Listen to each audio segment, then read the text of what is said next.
चीमा साहब, मैं कल बल्कि आप बात कर रहा था यूक्रेन के हवाले से, जब मैंने थोड़ी रिसर्च की कल अगले दिन, 1 लाख भारतीय जा रहा है ताइवान में जॉब करने। 120 ताइवानीज कंपनियां जो है वर्किंग इन इंडिया रही, और सेमी कंडक्टर जितना ताइवान उस मोनोपोली थी ऑलमोस्ट उनकी, वो सारा बिजनेस सारे का सारा इंडिया आ रहा है।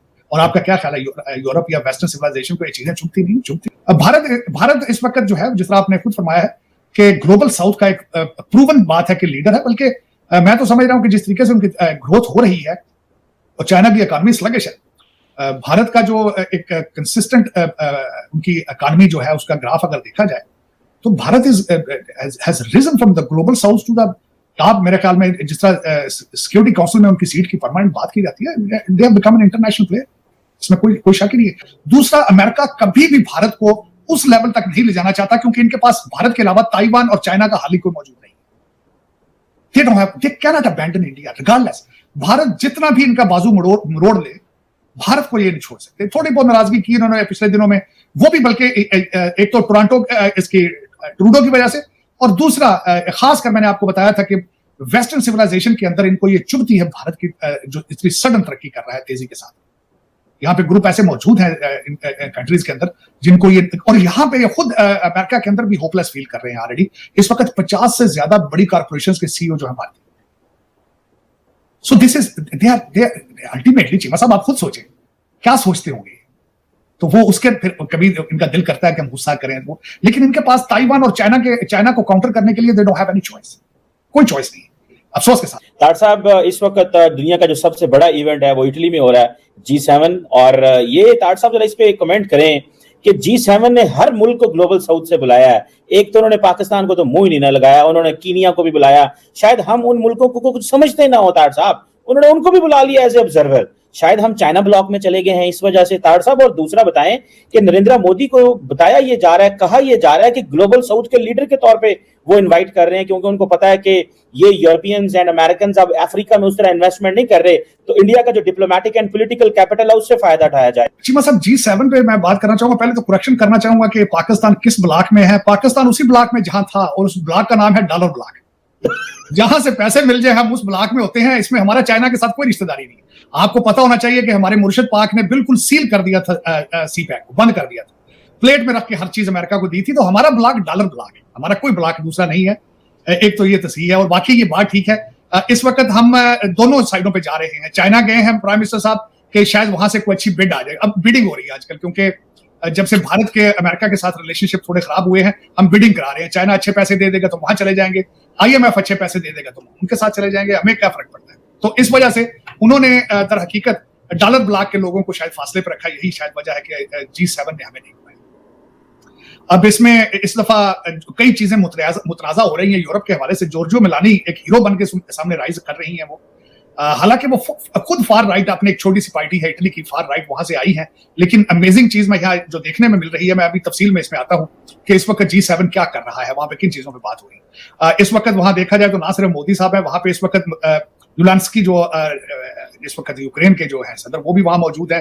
जाहिर है वो पैसे लेने आए हैं और पैसे दे रहे हैं उनको। जॉर्जियो मेलानी ने इसी ओपनिंग स्टेटमेंट इस G7 में ही $50 बिलियन का पैकेज का ऐलान किया है। यहाँ ये जरूर बताऊंगा कि इस वक्त यूरोप के अंदर ज्यादातर सवाई यूके के सारी जो कंट्रीज है वहां पे फार राइट पार्टियां आगे आ रही हैं, जिनकी सबसे बड़ी वजह यह है कि लोग यूक्रेन से बेजार हैं। यूक्रेन में पैसा जा रहा है और वो करप्शन के साथ वहां से निकल के लंदन और दुबई जा रहा है। सारे लोगों को पता है, कोई नई बात है। अपने लोगों को सेटिस्फाई करने के लिए ये जरूर कहा गया है कि ये रशिया के पैसे जो हमने फ्रीज किए थे उनमें से दे रहे हैं। बल्कि जॉर्जियो मेलानी ने कहा है उन पैसे जो रशिया के पैसे फ्रीज किए उसके इंटरेस्ट से ये पैसे दिए जा रहे हैं। साथ दूसरी तरफ से जो इस वक्त पुतिन है उन्होंने थ्रेट भी कर दिया। उन्होंने कहा सीरियस कॉन्सिक्वेंसेज हो गए जो आप कर रहे हैं, ये हमारे पैसे का गलत इस्तेमाल जो कर रहे हैं, इस पर सीरियस कॉन्सिक्वेंसेज हो गए। मैं तो बिल्कुल आपसे नहीं किसी से एग्री करता कि you are a state, you are a country. मेरे ख्याल में ना बॉर्डर है, ना करेंसी है, ना फेडरेशन है। According to the political science definition you are not state anymore. लेकिन आप अभी तक नक्शे पे मौजूद हैं। नक्शे पे सोमालिया भी है, अफगानिस्तान भी है, जिबूती भी है, और भी है सारा कुछ। कीनिया भी चला गया G7 में। तो फिर आपको मैंने जवाब देना था ये चीमा साहब कि why you are not at G7 and I think I have successfully represented my case. तार साहब, पाकिस्तान की क्रिकेट टीम फारग हो गई है, अमेरिका में हम अच्छा गए हैं मैच खेलने। आज वो सुना अमेरिका और आयरलैंड का नहीं हुआ मैच और हमें तो वापस आ गए हैं। सुना हमारे लड़के ईद पाकिस्तान ही करेंगे। उन्होंने दिल से ऐसी न्यूयॉर्क की बत्तियां देखेंगे, लेकिन उन्होंने फारग कर दिया जल्दी। तार साहब, चीमा साहब वो बच्चे जाके ईद करेंगे जो पाकिस्तान जाएंगे। जो यही रुक जाएंगे वो क्यों जाएंगे, वो तो इधर ही करेंगे। आपकी पहले भी टीमें जो आपकी पीआईए टीमें जहां भी जाती हैं वापस नहीं जाती नहीं तो चीमा साहब उसमें देखें जिस तरह का मुल्क है उस तरह की टीम है। मैं बिल्कुल, मुझे कोई गिला नहीं है इस टीम के ऊपर। जिस तरह का कंट्री है उसी तरह का आपका उसी तरह की टीम होनी थी ना। टीम बाहर से नहीं आनी थी ना, पाकिस्तान से ही आनी थी ना। तो जिस तरह पाकिस्तान चल रहा है उसी तरह की टीम चल रही है। कल परसों वो आपके कई अभी तक जो मैच फिक्सर हैं उनकी भी बातें हो रही हैं, चीजें ऐसी भी चल रही हैं। कई यहाँ तक बातें हो रही हैं क्योंकि कैप्टन था आपकी टीम का जो मैच फिक्सिंग करता रहा। चले, मैंने तो चीमा साहब मैंने क्रिकेट देखना छोड़ दिया था जब ये मैच बेचते थे। मैं रात को, क्योंकि उसकी वजह ये कि मैं अमेरिका में ये तो पैसे दे के देखना पड़ता था मैच और रातों को जाग के देखना पड़ता है मैच। और उस मैच को देखने का क्या फायदा जब मैच ही बिक चुके हो। तो उनका क्या ये बुकी करने से क्या मैच उस स्पोर्ट को देखने का क्या फायदा जहां पे सारी नूरा कुश्ती हो रही है। 300 पाउंड के खिलाड़ी अगर आप भेज देते हैं, कुश्ती के खिलाड़ी डाल देते हैं क्रिकेट की टीम में, तो मेरे जैसा बंदा क्यों देखेगा match? It's a waste of time, क्यों देखेगा उसको? मैंने इसी वजह से छोड़ दिया था। हालांकि I love cricket when I was in Pakistan, लेकिन उस दिन के बाद से दिल खट्टा हो गया। मैंने कहा क्या देखना है इसका। तो उसमें चीमा साहब आपकी क्रिकेट टीम बारिश की वजह से चली गई, अफसोस वाली बात है। बारिश हुई है उस वजह से मैच उनका कैंसिल हो गया। लेकिन आपकी वैसे जाती तौर पे मैं बताऊं, अगर पाकिस्तान खैर कुछ भी नहीं मैनेज किया जा रहा है, अगर कोई अच्छा एडमिनिस्ट्रेटर हो तो वो पाकिस्तान से टीमें बाहर भेजना बंद करे।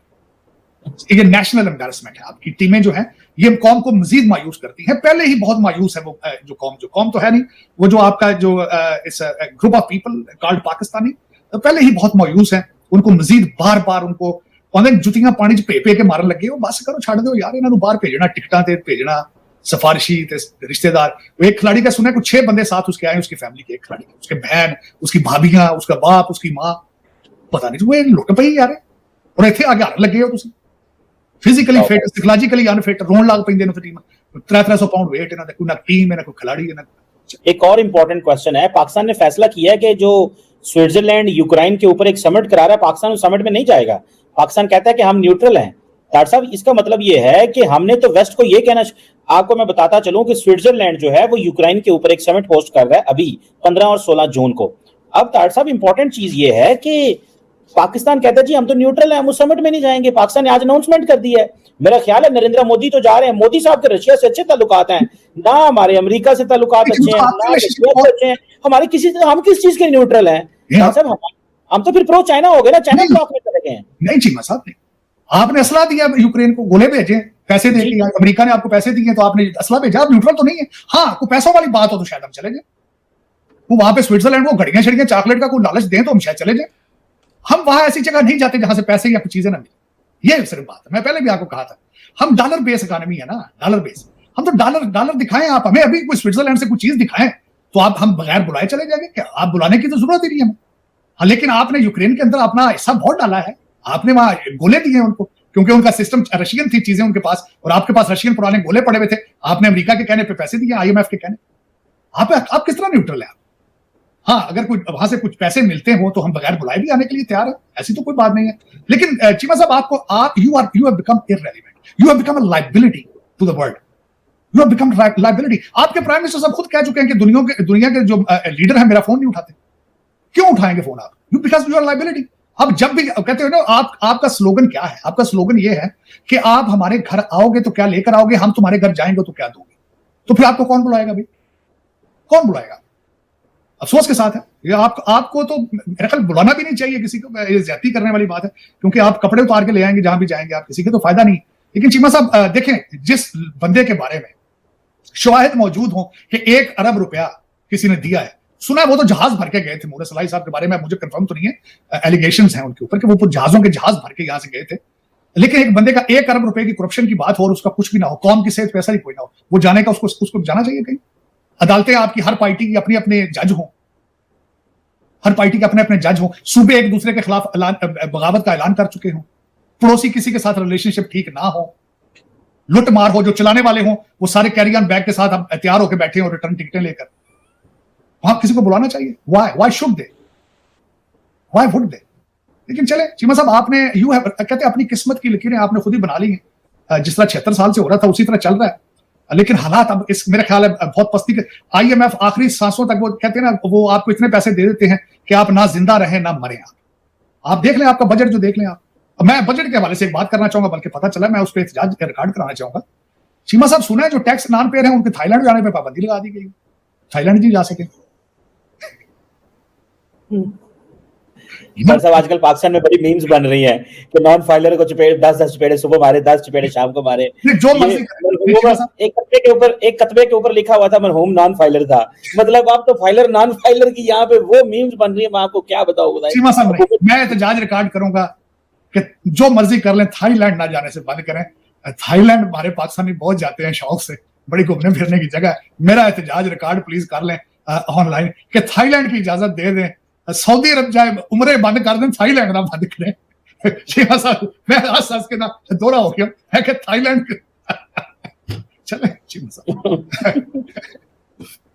अजीब बात है तार साहब, भैया बड़ा मजाक उड़ाया जा रहा है पाकिस्तान के अंदर हुकूमत का कि ये जो एक तरफ हम वो सुनने में आ रहा है कि फाइनेंस मिनिस्टर साहब के बारे में जो बातें की जा रही हैं वो यही है कि IMF का झंडा जो है वो लगाया हुआ उन्होंने और लोगों के ऊपर बड़े हाईफाई किस्म की वो किया हुआ है, टैक्सेशन जो है वो लगा दी है।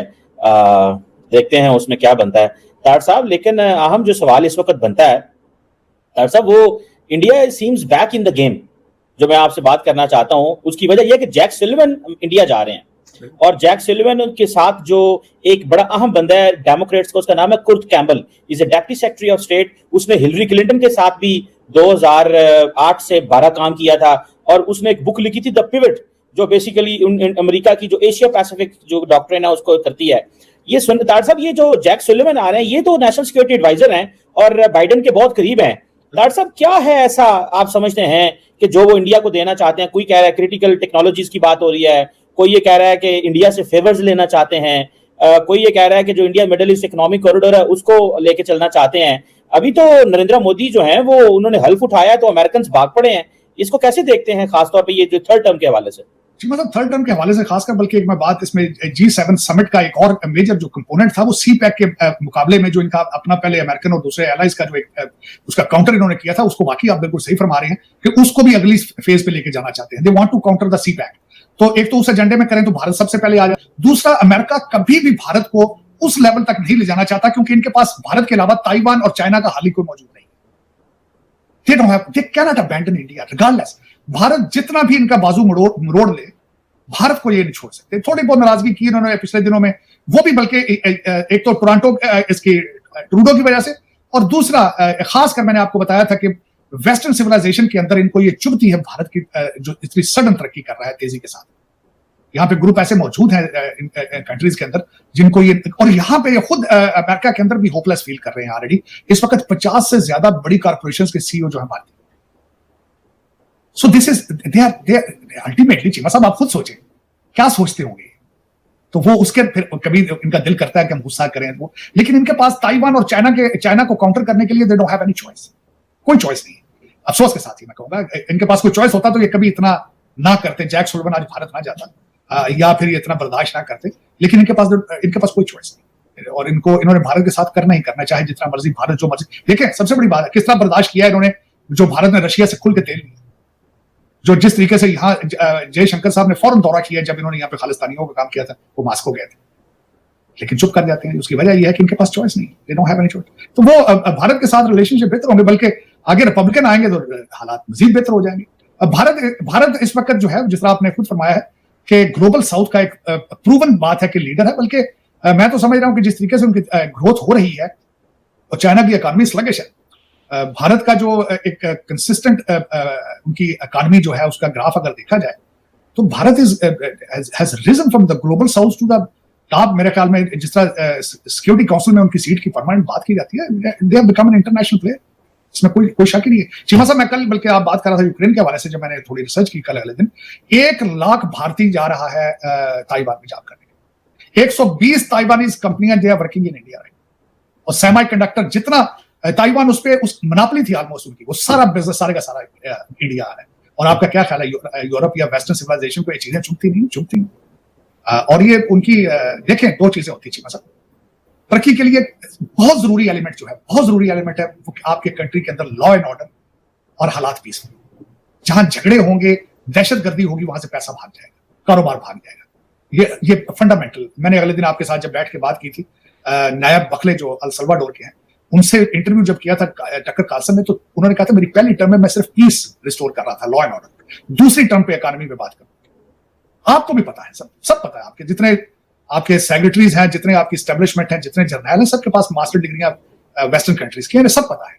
लेकिन आप तरक्की करना नहीं चाहते। देखिए, अब जब आप बहसीते खुद आप एज ए पाकिस्तानी तरक्की की ख्वाहिश ना रखते हो, तो आपको लोग पकड़ के तरक्की कराएंगे? आप किस तरह कराएंगे? आप इस वक्त सर्वे करें, आपके बच्चे जो है, खैर इंग्लिश तो जानते नहीं है, कभी गूगल का विश के इस्तेमाल करें तो देखें इंडिया के कितने प्राइम मिनिस्टर और सदर और सुप्रीम कोर्ट के जजेस जनरल जो है ओवरसीज शिफ्ट होके। आपका रवाज है, कोई भी बंदा रिटायर होकर पाकिस्तान में नहीं जाता। तरक्की किस तरह करेंगे? पाकिस्तान में बच्चा पैदा होता है, पहले दिन वो लंदन के ख्वाब देखता है, टोरंटो के, अमेरिका के ख्वाब देखता है। पाकिस्तान में तो पाकिस्तानी है ही कोई नहीं। मैंने आपको बताया था, जो टांगों से माजूर है और अकल से माजूर है, अंधे हैं अकल के, वो सिर्फ बैठे हैं, बाकी सारे तो भाग जाते हैं वहां से। बाकी नोबडी इज देयर एनीमोर इन पाकिस्तान। आपकी रूलिंग एलीट नहीं वहां रहना पसंद करती। आपकी रूलिंग एलीट सारी जो आपको गवर्न कर रही है इस वक्त, सारे के सारे they are based in London और टोरंटो। हाँ, एक बात मुझे बल्कि अगले दिन बड़ी याद आई।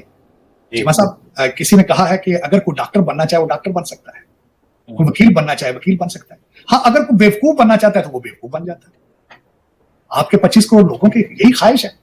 मुर्शिद है, जिहाद है, काले बकरे हैं, मिर्चे हैं, शुफ है, बनो पे। मुबारक हो आपको, आप बन चुके हैं। बेवकूफ बनना चाहते हैं, आप बन चुके हैं। This is what it is. जो डॉक्टर बनना चाहते हैं वो तो भाग जाते हैं वहां से, इंजीनियर बनते हैं वो भाग जाते हैं वहां से। डॉक्टर साहब, मैं तो जब देखता हूँ कि इंडिया और बाकी ममालिक कितना सीरियस बिजनेस कर रहे हैं, दुनिया में डिस्कशंस हो रही हैं, मुस्तकबिल की बात हो रही है। अभी नरेंद्र मोदी आर्टिफिशियल इंटेलिजेंस की बात कर रहे हैं, मेडिटेरेनियन सी की बात कर रहे हैं, वहां पे एनर्जी की बात कर रहे हैं। मतलब डॉक्टर साहब, ये हमारा जो डिस्कोर्स है ये तो तबाही की तरफ है। अगर हम यहाँ अफगानिस्तान की बात करते हैं, यहाँ हम बात करते हैं हमारे मुल्क में दहशतगर्द आ गए हैं, ये आपको लग रहा है कि जिस तरह इमरान खान कह रहे हैं कि मैं 3 पॉलिटिकल पार्टी से बात नहीं करना चाह रहा, इसका मतलब यह है कि पाकिस्तान के अंदर अगले 5 साल में आपको एक पॉलिटिकल अनसर्टेनिटी नजर आ रही है। तारसा, political uncertainty leads to economic uncertainty which will halt the foreign investment in the future. तो ये तो कोई अच्छी पिक्चर नहीं बन रही कि हमारे नेबर में तरक्कियां हो रही हों और हम एक दूसरे धरती पे हैं। चीमा साहब, मेरा क्वेश्चन ये होगा, आसिम मुनीर साहब ने खुद एक दफा स्टेटमेंट दी थी कि हम अपनी स्मगलिंग बंद कर देंगे। स्मगलिंग बंद हुई है वो, एक स्टेटमेंट के अंदर। आसिम मुनीर साहब ने खुद कहा था एग्रीकल्चर रेवोल्यूशन आएगा, खुद उन्होंने उस पर अमल करना शुरू, उन्होंने बड़ी तकरीरें की, उन्होंने कुरान के हवाले उस पर पेशरफ नजर आ रही है। चीमा साहब, बस यही प्रॉब्लम है। और मैंने जिस तरह बताया कि करप्शन के रेट बढ़ रहे हैं, बल्कि जो कल मैं आपका देख रहा था बजट नया पेश किया है आपने, उसका इंपैक्ट क्या होगा? आपने सिर्फ तनख्वाहदार तबके को छेड़ा है, सिर्फ वो क्या करेंगे? तनख्वाहदार तबका क्या करेगा? रिश्वत के रेट डबल कर देगा। जाहिर है शाम को खाना तो उन्होंने खाना है। दोस्त, जैसा कि आपने क्लिप में देखा कि भाई सारा का सारा बिजनेस मतलब कि भाई चाइना से निकल कर भाई भारत के अंदर आ गया। मतलब कि ये एक बहुत बड़ी केस स्टडी है कि भाई साहब, मतलब कि जब मतलब कि भाई जो अमेरिकन बड़ी बड़ी कंपनीज हैं, उन्होंने जब देखा कि भाई जब जो डोनाल्ड ट्रंप है जो मतलब कि टैरिफ लगा रहा है भाई साहब बहुत लोगों पे, और भाई साहब क्या बोलते हैं, चीन और अमेरिका की मतलब कि टेंशन बढ़ गई है। तो अमेरिकन जो कंपनीज हैं उन्होंने सोचा कि भाई सारे के सारे मतलब कि ऐसा होता है ना कि जैसे कोई ट्रेड भी करता है तो ट्रेड में भी ये चीज़ होती है कि सारे के सारे अंडे जो होते हैं ना, वो एक ही बास्केट में नहीं डालने चाहिए। मतलब कि भाई अलग अलग बास्केट में डालोगे तो फ़ायदा होगा। तो यही अमेरिकन कंपनी ने सोचा था। सबसे बड़ी बात तो ये थी कि भाई अगर हम चाइना के अंदर ही सारे के सारे अंडे डाल देंगे, मतलब कि सारी अपनी कंपनीज मैन्युफैक्चरिंग करवाएंगे, तो भाई वो मतलब कि भाई दिक्कत का कारण हो सकता है बात के लिए। क्योंकि भाई जो अमेरिका और चीन की मतलब कि कभी बनती नहीं है, ठीक है वैसे, और कभी भी मतलब कि उन पर टैरिफ वगैरह लगा सकता है, तो अमेरिकन प्रोडक्ट्स को बहुत ज़्यादा नुकसान हो सकता है। इसी वजह से भाई साहब वो सारा का सारा बिजनेस ना भाई साहब भारत के अंदर आए। मतलब कि ऐसे ही नहीं आगे भाई साहब, उसमें भाई भारत की डिप्लोमेटिक मतलब कि भाई तैयारी थी कि भाई इस अपॉर्चुनिटी को कैश इन कैसे करा जाए। भाई कैश इन करना भाई बहुत इंपॉर्टेंट होता है। कोई अपॉर्चुनिटी आती है तो उसको कैश इन करा जाता है, ठीक है भाई। तो जब मतलब कि भाई ये सोचा गया कि भाई साहब चाइना वन के स्ट्रेटजी के तहत मतलब कि भाई जो अमेरिकन कंपनीज है भाई दूसरा अल्टरनेटिव वे ढूंढ रही है। उन्होंने ये नहीं सोचा था कि भाई भारत के अंदर ही आएंगी, वो अल्टरनेटिव वे ढूंढ रहे थे। वैसे वो किसी भी देश में जा सकते थे, किसी बड़े देश में जा सकते थे, यूरोप में जा सकते थे। लेकिन जो साउथ एशियन जो खिता है, ठीक है, सब कॉन्टिनेंट है भाई, वो वहीं पर सोच रहे थे कि भाई वो चाहते तो भाई इंडोनेशिया भी जा सकते थे, ठीक है भाई साहब, और थाईलैंड में भी शिफ्ट हो सकती थी, वियतनाम में भी हो सकती थी। तो भाई बहुत सारी चीज़ें थी जो कि भाई साहब देखी थी। भाई इसी चीज़ का फ़ायदा उठाया था भारत ने, ठीक है भाई साहब। शुरुआत हुई चाइना प्लस वन स्ट्रेटजी से। मतलब कई मल्टीनेशनल कंपनियों को लगा कि अपनी पूरी मैन्युफैक्चरिंग एक ही देश में रखना जोखिम भरा है। इसके पीछे कई कारण है, ठीक है। अमेरिका चीन ट्रेड टेंशंस, ठीक है भाई, अमेरिका और चीन के टेंशंस थे, ठीक है भाई। चीन पर टैरिफ्स और जियोपॉलिटिकल अनसर्टेनली कोविड 19 के दौरान सप्लाई चेन डिसरप्शन, चीन में बढ़ती मैन्युफैक्चरिंग कॉस्ट्स, कंपनियों की सिंगल कंट्री डिपेंडेंसी कम रखने की कोशिश। इसलिए कंपनियों ने सोचना शुरू किया कि चाइना को हटाओ नहीं, लेकिन चाइना के साथ एक और मैन्युफैक्चरिंग हब बनाओ। यही चाइना प्लस वन कहलाता है। भारत इस स्ट्रैटेजी को सबसे महत्वपूर्ण लाभार्थियों में से एक है। ठीक है भाई, भारत ने सिर्फ बाजार नहीं, मैन्युफैक्चरिंग बेस बनने की कोशिश करी। भारत के लिए सबसे बड़ा बदलाव ये था कि उसने मल्टीनेशनल कंपनियों को केवल भारतीय कंज्यूमर्स को बेचने के लिए नहीं, बल्कि भारत में उत्पादन करके करके दुनिया को एक्सपोर्ट करने के लिए आकर्षित करना शुरू किया। इसके लिए सरकार ने पीएलआई यानी प्रोडक्शन लिंक्ड इनिशिएटिव जैसी पॉलिसीज़ लागू की।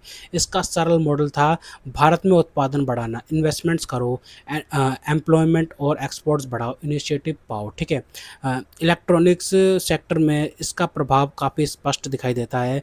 भारत सरकार के अनुसार इलेक्ट्रॉनिक्स मैन्युफैक्चरिंग में डोमेस्टिक वैल्यू एडिशन अब लगभग 18 से 20% तक पहुंच चुका है और स्मार्टफोन्स 2025 में भारत का सबसे बड़ा एक्सपोर्टेड कमोडिटी बन गए। ठीक है, सबसे बड़ा उदाहरण बना स्मार्टफ़ोन्स। ठीक है, अगर आपको समझना है कि भाई चाइना से मैन्युफैक्चरिंग किस तरह डाइवर्सिफ़ाई हुई, तो स्मार्टफ़ोन इंडस्ट्री सबसे अच्छा उदाहरण है। पहले दुनिया की स्मार्टफ़ोन सप्लाई चेन में चीन की बहुत बड़ी भूमिका थी। ठीक है, लेकिन धीरे-धीरे कंपनियों ने भारत में असेंबली और मैन्युफैक्चरिंग शुरू करी। ठीक है, आज एप्पल जैसी कंपनियों की इंडिया मैन्युफैक्चरिंग काफ़ी महत्वपूर्ण हो चुकी है। ठीक है, इंडिया के अंदर। ठीक है, साथ ही चाइनीज़ स्मार्टफ़ोन ब्रांड्स भी भारत में लोकल कॉन्ट्रैक्ट मैन्युफैक्चरिंग के ज़रिए उत्पादन बढ़ा रहे हैं। यानी सिर्फ एप्पल का चाइना से इंडिया आना ही नहीं, बल्कि एप्पल, फॉक्सकॉन, टाटा जैसे manufacturing component supplier, logistics, packaging, testing, exports, एक एक पूरा इकोसिस्टम बनना शुरू हुआ। ठीक है, फॉक्सकॉन और टाटा जैसे प्लेयर्स ने इकोसिस्टम को गति दी। मैन्युफैक्चरिंग इकोसिस्टम में एक बड़ी फैक्ट्री अकेले पर्याप्त नहीं होती। मान लीजिए एक स्मार्टफोन बनाना है, उसके लिए चाहिए display, camera module, battery, PCB, connectors, casing, semiconductors, packaging, testing, logistics. अगर इनमें से अधिकांश चीज़ें दूसरे देशों से आएंगी तो भारत केवल असेंबली लोकेशन रहेगा। इसलिए अब फोकस असेंबली से आगे बढ़कर कंपोनेंट मैन्युफैक्चरिंग पर किया जा रहा है। भारत की इलेक्ट्रॉनिक्स कंपोनेंट मैन्युफैक्चरिंग स्कीम इसी देश में है। सरकार के अनुसार स्कीम के तहत अप्रूव्ड प्रोजेक्ट में PCBs, camera modules, connectors, optical components और अन्य पार्ट्स के मैन्युफैक्चरिंग इन्वेस्टमेंट शामिल हैं। एप्पल ने भारत को ग्लोबल एक्सपोर्ट हब बनाना शुरू किया है। एप्पल इसका सबसे चर्चित उदाहरण है। भारत में आईफोन मैन्युफैक्चरिंग और एक्सपोर्ट्स तेज़ी से बढ़े हैं। एप्पल के सप्लायर्स ने भारत में कैपेसिटी बढ़ाई है। इससे एक महत्वपूर्ण बदलाव आया है। पहले भारत में स्मार्टफोन बनाया जाता था मुख्यतः भारतीय बाजार के लिए, अब मॉडल बन रहा है। भारत में स्मार्टफोन बनाओ, भारत से अमेरिका, यूरोप और दूसरे देशों में एक्सपोर्ट करो। यही किसी देश को सिर्फ मार्केट से ग्लोबल मैन्युफैक्चरिंग हब बनाता है। ठीक है जी। भारत का बड़ा एडवांटेज क्या है? विशाल डोमेस्टिक मार्केट। यह भारत की सबसे बड़ी ताकतों में से एक है। किसी मल्टीनेशनल कंपनी के लिए भारत में फैक्ट्री लगाने का मतलब केवल एक्सपोर्ट नहीं है, उसे एक विशाल डोमेस्टिक मार्केट भी मिलता है। इसलिए कंपनी के लिए इक्वेशन कुछ ऐसी बनती है: Indian market, skilled workforce, export opportunity, government initiative. जबकि चाइना में मैन्युफैक्चरिंग इकोसिस्टम पहले से बहुत मजबूत है। भारत का एडवांटेज यह है कि यहाँ मैन्युफैक्चरिंग के साथ साथ विशाल कंज्यूमर मार्केट भी मौजूद है। ठीक है, मैन्युफैक्चरिंग तभी कॉम्पिटिटिव हो सकती है जब सामान तेज़ी से फैक्ट्री से पोर्ट तक पहुंचे। इसलिए highway, dedicated freight corridor, ports, airport, industrial corridors और जो लॉजिस्टिक्स इंफ्रास्ट्रक्चर पर इन्वेस्टमेंट बढ़ाया गया। यह बदलाव धीरे धीरे मैन्युफैक्चरिंग इकोनॉमिक्स को प्रभावित करता है, क्योंकि फैक्ट्रीज में एक 100 रुपये की सेविंग से ज़्यादा महत्वपूर्ण कभी कभी ये होता है कि रॉ मटेरियल कितनी जल्दी आएगा और फिनिश्ड प्रोडक्ट कितनी जल्दी एक्सपोर्ट होगा। ठीक है, तो भाई ये सारी चीज़ें हैं। और भाई ये भी है कि देखो, इलेक्ट्रॉनिक्स से आगे कहानी सेमीकंडक्टर तक पहुंच गई। ठीक है, फिर उसके बाद फिर आया चीन का बिजनेस भारत में गया, ठीक है भाई साहब। भाई धीरे धीरे करके वो सारा का सारा जो चाइना में डोमिनेंट मैन्युफैक्चरिंग हब था, इंडिया से तेज़ी से बढ़ता है alternative manufacturing hub, Vietnam, Mexico, Indonesia आदि, इससे दूसरे डाइवर्सिफिकेशन डेस्टिनेशन यानी कंपनियां एक देश से दूसरे देश में पूरा कारोबार ट्रांसफ़र नहीं कर रही थी, वह रिस्क डाइवर्सिफाई कर रही थी, मतलब रिस्क चल रहा था भाई। तो लेकिन भाई भारत के लिए सबसे बड़ा बदलाव क्या हुआ है, सबसे महत्वपूर्ण बदलाव यह है कि भाई भारत की भूमिका बदल गई, ठीक है। तो इंडिया बड़ा कंज्यूमर मार्केट है, India consumer market plus manufacturing base plus export hub है, और भविष्य का लक्ष्य इंडिया को कंप्लीट सप्लाई चेन इकोसिस्टम, यही असली कहानी है, ठीक है। तो दोस्तों अगर आपको हमारी ये वीडियो पसंद है तो कम से कम व्हाट्सएप पर जरूर शेयर कीजिएगा, साथ साथ चैनल को सब्सक्राइब करके हमारा मनोबल जरूर बढ़ाएगा, ताकि हम आपके लिए ऐसे ही मनोरंजन वीडियोस बनाते हैं। तो गाइस मिलते हैं आपसे अगली वीडियो में, तब तक के लिए जय हिंद।